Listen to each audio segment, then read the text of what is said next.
আমাদের চ্যানেলে আপনাদের সবাইকে স্বাগতম। আজ আপনারা শুনবেন সত্যজিৎ রায়ের লেখা অবিরাম। যদি এই গল্পটি ভালো লাগে তাহলে লাইক আর কমেন্ট করতে ভুলবেন না। তাহলে শুরু করা যাক আজকের গল্প। তোমার নাম কি? অবিরাম সাউ বাবু। তোমার বাড়ি কোথায়? উলইপুর গায়ে বাবু, উড়িষ্যা। তোমার বাড়িতে কে কে আছেন? আমার দাদা আছে, বৌদি আছে, আর দুই ভাইপো আছে। তোমার বাড়ি যেতে হয় না? কালে ভদ্রে বাবু, আমি তো সংসার করিনি, ধান জমি আছে কিছু, দাদাই দেখে। তুমি বাড়ি গেলে বদলি দিয়ে যাবে তো? নিশ্চয়ই, তবে সে দরকার আমার হবে না বাবু, হলে বদলি দিয়ে যাবো নিশ্চয়ই। বদলির কথা কেন উঠলো সেটা বলছি অবিরাম তোমায়। আমার সন্ধেবেলা একা থাকতে ভয় হয় ভাই। আমার ভূতের ভয় আছে। আমি রান্নার লোক যাকে পেয়েছি সে ঠিকই সন্ধেবেলা রেঁধে দিয়ে চলে যাবে, তখন আমার কাছে আরেকজন লোক তো থাকা চাই। সে নিয়ে আপনি চিন্তা করবেন না বাবু, ও হয়ে যাবে। আমার নিজের মনে কোনো ভূতের ভয় নেই। ঠিক আছে অবিরাম। লোকটিকে বেশ ভালোই লাগলো শঙ্করবাবুর। 40-এর কাছাকাছি বয়স, বেশ হাসি খুশি, চালাক চতুর চেহারা।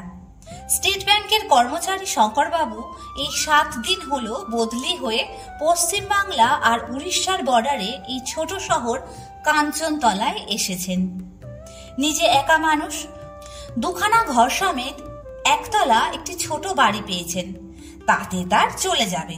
তবে বাড়ির পরিবেশ নিরিবিলি, তাই একজন চাকর সব সময় থাকা দরকার। শঙ্করবাবু ভূতের ভয়টা একটা খাঁটি ভয়।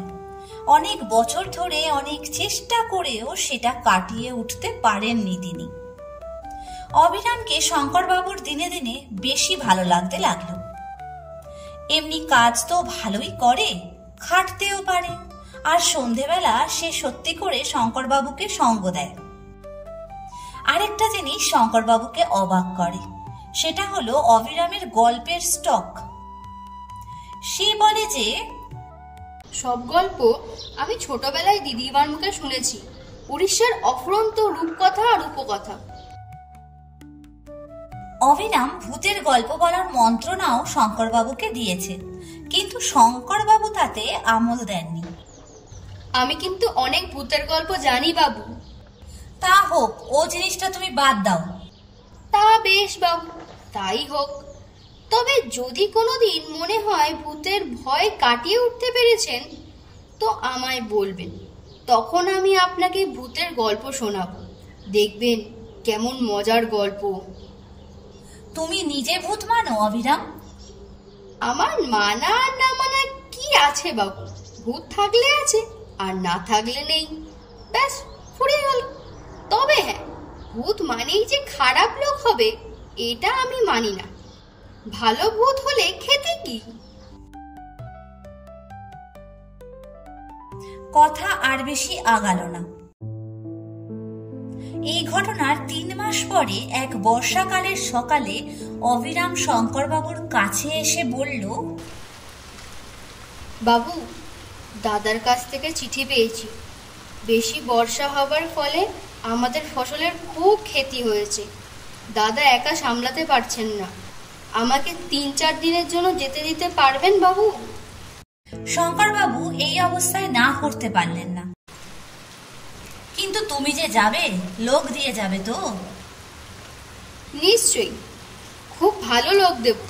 তবে সে বোধহয় আমার মতো কথা বলতে পারবে না। তা হোক, সন্ধেবেলাটা আমাকে একটু সঙ্গ দিতে পারলেই হলো। তা খুব পারবে। আপনি যতক্ষণ না শুতে যাবেন ততক্ষণ ও আপনার কাছে থাকবে।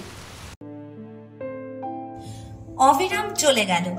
3 দিন পরে শঙ্করবাবু এক পোস্টকার্ড পেলেন তার ভৃত্যের কাছ থেকে। খবর ভালো নয়, আরো 3 দিন লাগবে সামাল দিতে, তারপর অবিরাম ফিরবে। শঙ্করবাবু কি আর করেন, এদিকে বদলি চাকরটিকে তার বিশেষ পছন্দ নয়। মুখটা যেন বড় বেশি গোমরা, যদিও কাজ করে ভালোই।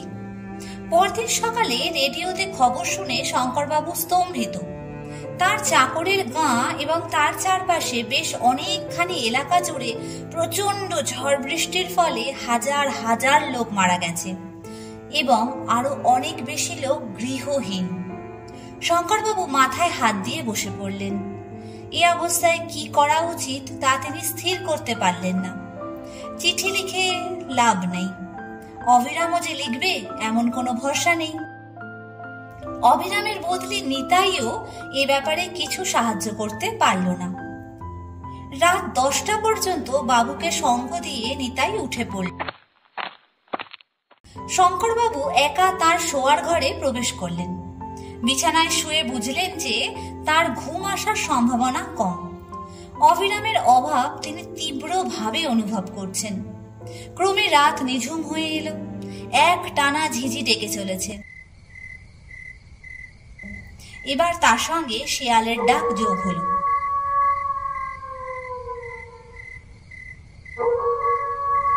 শঙ্করবাবুর মাথার উপর আকাশ ভেঙে পড়েছে। ভূতের ভয় এর মধ্যেই তার সিদ্ধারা দিয়ে ঢেউ খেলে যাচ্ছে। ওটা কি? পায়ের শব্দ না? শঙ্করবাবু বুঝলেন তার গলা শুকিয়ে কাঠ হয়ে গেছে। বাবু, সে কি? এই যে অবিরামের গলা। অবিরাম নাকি? হ্যাঁ বাবু, আমি এসেছি, ফিরে এসেছি। আমার ধারে প্রাণ এলো অবিরাম। দাঁড়া দাঁড়া, দরজা খুলি। না বাবু, খুলবেন নি। মানে? খুলে কিছু দেখতে পাবেননি। সে কি?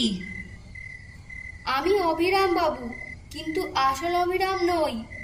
আমি অবিরামের ভূত। আমায় বন্যায় টেনে নিয়ে গেছে। আমি আর বেঁচে নেই। কোনো উত্তর নেই শঙ্করবাবুর দিক থেকে। কি বাবু, শুনলেন আমার কথা? তবুও কোনো উত্তর নেই। বাবু? আবার ডাক এলো বাইরের অন্ধকার থেকে। এবার কথা এলো বাড়ির ভিতর থেকে। তোকে কিভাবে দেখতে পাবো? শুধু একটা ব্যাপার হলে পাবেন। কি ব্যাপার?